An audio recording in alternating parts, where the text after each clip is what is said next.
हरिओम। खूब सारे आशीर्वाद दादा भगवान की तरफ से, दादा लक्ष्मी भगवान की तरफ से। आज किन्हीं भक्तों के अंदर होगा कि हम दादा भगवान की जीवनी सुने, तो वही प्रेरणा आई है और उनकी जीवनी पर टॉपिक चला है। दादा भगवान के गुण या महिमा को लिख कोई नहीं सकता है, परंतु भगवान के गुणों से उनकी महिमा के शास्त्र भरे पड़े हैं। बोलते हैं ना, 7 समुंदर की स्याही हो, आकाश जितनी कलम हो, धरती सब कागज करे, फिर भी उसका गुण ना लिख सके। वे अनाम रूप है, फिर भी वह प्रकट होता है भक्तों के उदार हेतु। साकार रूप में अपना आदर्श प्रस्तुत करने के हेतु वह ज्योति इधर आती है, पैगंबर बनकर अवतार लेती है। दादा भगवान करुणा प्रेम के सागर, महात्मा प्रभु पार ब्रह्म परमात्मा, अकथनीय अमर दिव्य ज्योति, अमृत दाता, निर्विकार निरंजन, चंद्रमा जैसे शीतल, पूर्ण भगवान, अद्वितीय अलौकिक अद्भुत आनंद प्रेम व करुणा की मूर्ति, सच्चे भगवान निराकार रूप धारण कर जग में भक्तों के उद्धार के लिए प्रकट हुए। ब्रह्म ज्ञानी आप परमेश्वर, चरम की जुबान इन दिव्य पार ब्रह्मा परमात्मा को क्या वर्णन कर सकती है। उनका जीवन शांत, मौन, अखंड आनंद से भरपूर अद्भुत था। कुछ दिव्य कथाएं पैगंबर की लिख सकते हैं जो भक्तों ने देखी। जीवन सामने आदर्श अनुभव प्रकाश है। पैगंबर का जीवन ही ज्ञान है। ऐसे सच्चे पैगंबर धरती पर है तो कईयों का उद्धार होता है। वैसे भी उनके वाइब्रेशन सृष्टि पर रहते ही है। ऐसे पूर्ण दादा भगवान इस पृथ्वी पर सन 1891 में 3 जनवरी को प्रकट हुए। Born with A golden spoon in mouth. बचपन से ही उनका जीवन साधारण मनुष्य से कई गुना पवित्र और पावन था। दादा भगवान का बचपन भी असाधारण रहा। उनकी करुणा का दीदार उनकी विद्या अध्ययन के समय भी मिलता था। खुद पूर्व जानकारी रखते हुए भी दूसरों के उद्धार के लिए अध्यापक से प्रश्न करते थे, टीचर से प्रश्न करते थे ताकि उन्हें पूरा उत्तर मिल सके। निष्कामना का गुण भी पहले से ही था। जैसे रविवार के दिन लोगों का डाक व तार मिलने की कठिनाई होती थी तो पहले ही इकट्ठे करके रखते थे ताकि ज़रूरत के समय सबका काम निकले। सृष्टि में हर पैगंबर का जीवन कुछ खास विशेष कर्म के लिए होता है। दादा भगवान ऐसे सप्रियों के उद्धार के लिए प्रकट हुए हैं। उस समय हैदराबाद सिंध में स्त्रियों पर खूब अत्याचार थे।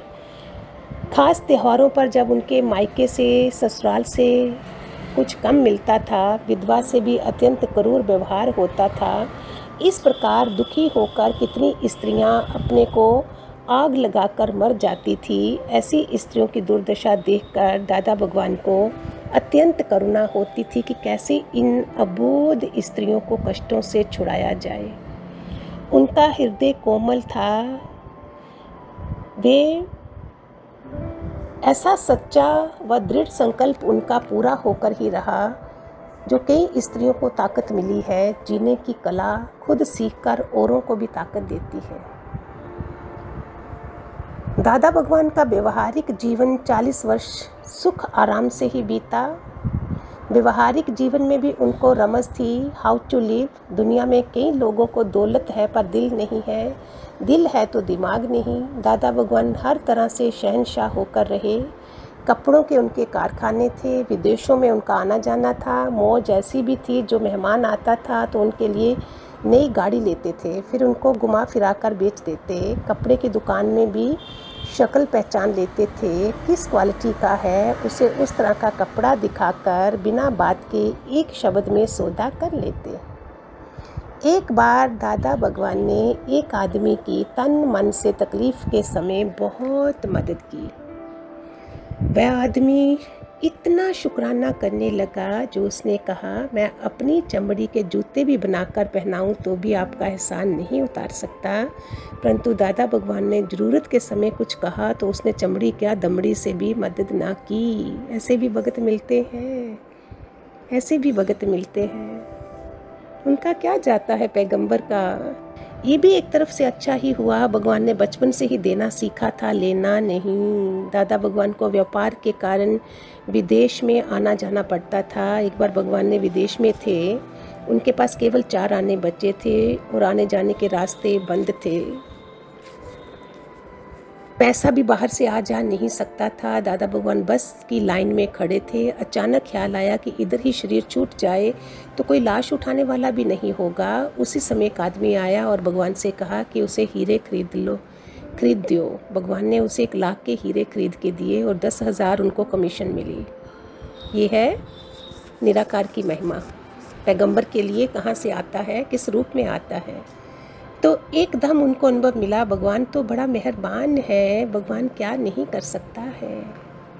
दादा भगवान का कपड़ा बेचने का भी ढंग था। ऑर्डर पर कपड़ा बनवाते, एक डिज़ाइन का 2-2 मीटर कपड़ा बनवाते, पैसा पूरे थान का देते, नहीं तो मिल वाले बनाकर नहीं देंगे। फिर दादा भगवान बेचते भी उसी हिसाब से और बड़े बड़े घराने की स्त्रियां बड़े शौक से कपड़ा पहनती, क्योंकि एक को जैसा कपड़ा दूसरे के पास नहीं हो सकता था। वे बड़े शान से कहती, हमने दादा भगवान से कपड़ा खरीदा है। दादा भगवान इतनी करुणा वाले थे, कभी कोई स्त्री को कोई चीज़ दुकान पर पसंद आ जाती परंतु वो इतना पैसा खर्च नहीं कर सकती थी तो दादा भगवान उसको सस्ते में ही दे देते। वे इतनी खुश हो जाती और सभी को सुनाती, सभी को कपड़ा बड़े प्रेम से दिखाते, चाहे उन्हें मालूम भी होता है कि इसने कपड़ा नहीं खरीदना है तो भी बड़े प्यार से दिखाते। कभी उनके लड़के नाराज़ भी होते थे तो दादा भगवान कहते, इसमें भी हमारा फ़ायदा ही है। इस बहाने कपड़े को हवा भी लग जाती है और कहीं कोई कीड़ा छिपा होगा वह भी निकल जाएंगे। फिर एक दिन प्रकृति की लीला बदल गई, क्योंकि भगवान का अब प्रकृति को ज्ञान प्रकाश करना मंजूर था।